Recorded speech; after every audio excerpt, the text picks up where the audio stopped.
My best friend slept with my fiancé for 2 years and showed up at my wedding expecting me to crumble. But what happened when she walked through those doors changed her life forever. My best friend thought she was coming to watch me fall apart at my own wedding. Instead, she walked into the worst moment of her entire life, and I got a front row seat. Renee and I had been inseparable since freshman orientation. 12 years of friendship, roommates through college, bridesmaids at each other's imaginary future weddings we planned during wine nights. She introduced me to her cousin Wade at her birthday party when we were 26, and I fell for him immediately. Wade was charming, successful, and seemed completely devoted to me. We dated for 3 years before he proposed. I said yes without hesitation. Renee cried happy tears and immediately started planning my bachelorette party. What I didn't know was that she'd been sleeping with him since month 4 of our relationship. I found out 6 weeks before the wedding. Wade left his iPad unlocked and a message notification popped up while I was checking the weather. The thread with Renee went back 2 years and 8 months. Explicit photos, love declarations, plans to tell me after the honeymoon and run away together. They thought I was too naive to ever discover them. They were almost right. My first instinct was to scream, cry, and cancel everything. But something stopped me. A cold, calm clarity I'd never felt before. I read that entire message thread over 3 hours. I learned that Renee had always been jealous of me. That Wade had pursued me originally because of my family's connections to help his business. That they laughed about how oblivious I was. That Renee called me her charity case friend she kept around to feel better about herself. 12 years of friendship. All of it is fake. I didn't confront either of them. I smiled at Sunday dinners. I finalized wedding details.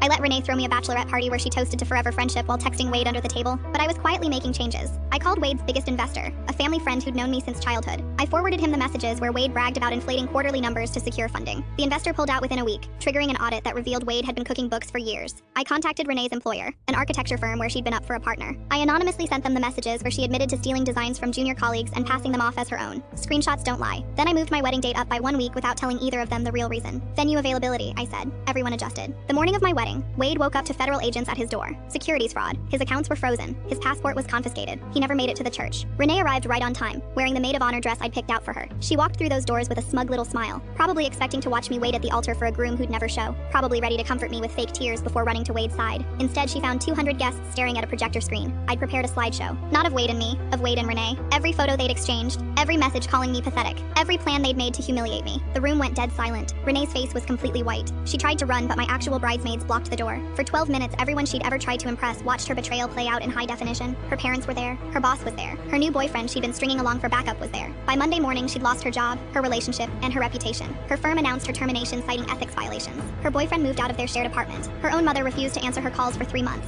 I never married Wade, obviously. He's currently awaiting trial and living in his parents' basement with an ankle monitor. His business collapsed entirely. Renee tried confronting me once. About 2 months later, she showed up at my apartment screaming that I destroyed her life. I just smiled at her. The same smug smile she wore walking into my wedding expecting to watch me crumble. She didn't have anything to say after that. People ask me sometimes if I regret it. If revenge was worth losing my wedding day, worth the embarrassment of being publicly cheated on. I think about Renee scrolling through job rejections. I think about Wade explaining to cellmates why he's there. I think about both of them realizing that the naive little charity case they'd mocked for years was always 3 steps ahead. Then I smile. And honestly, that smile is worth more than any wedding.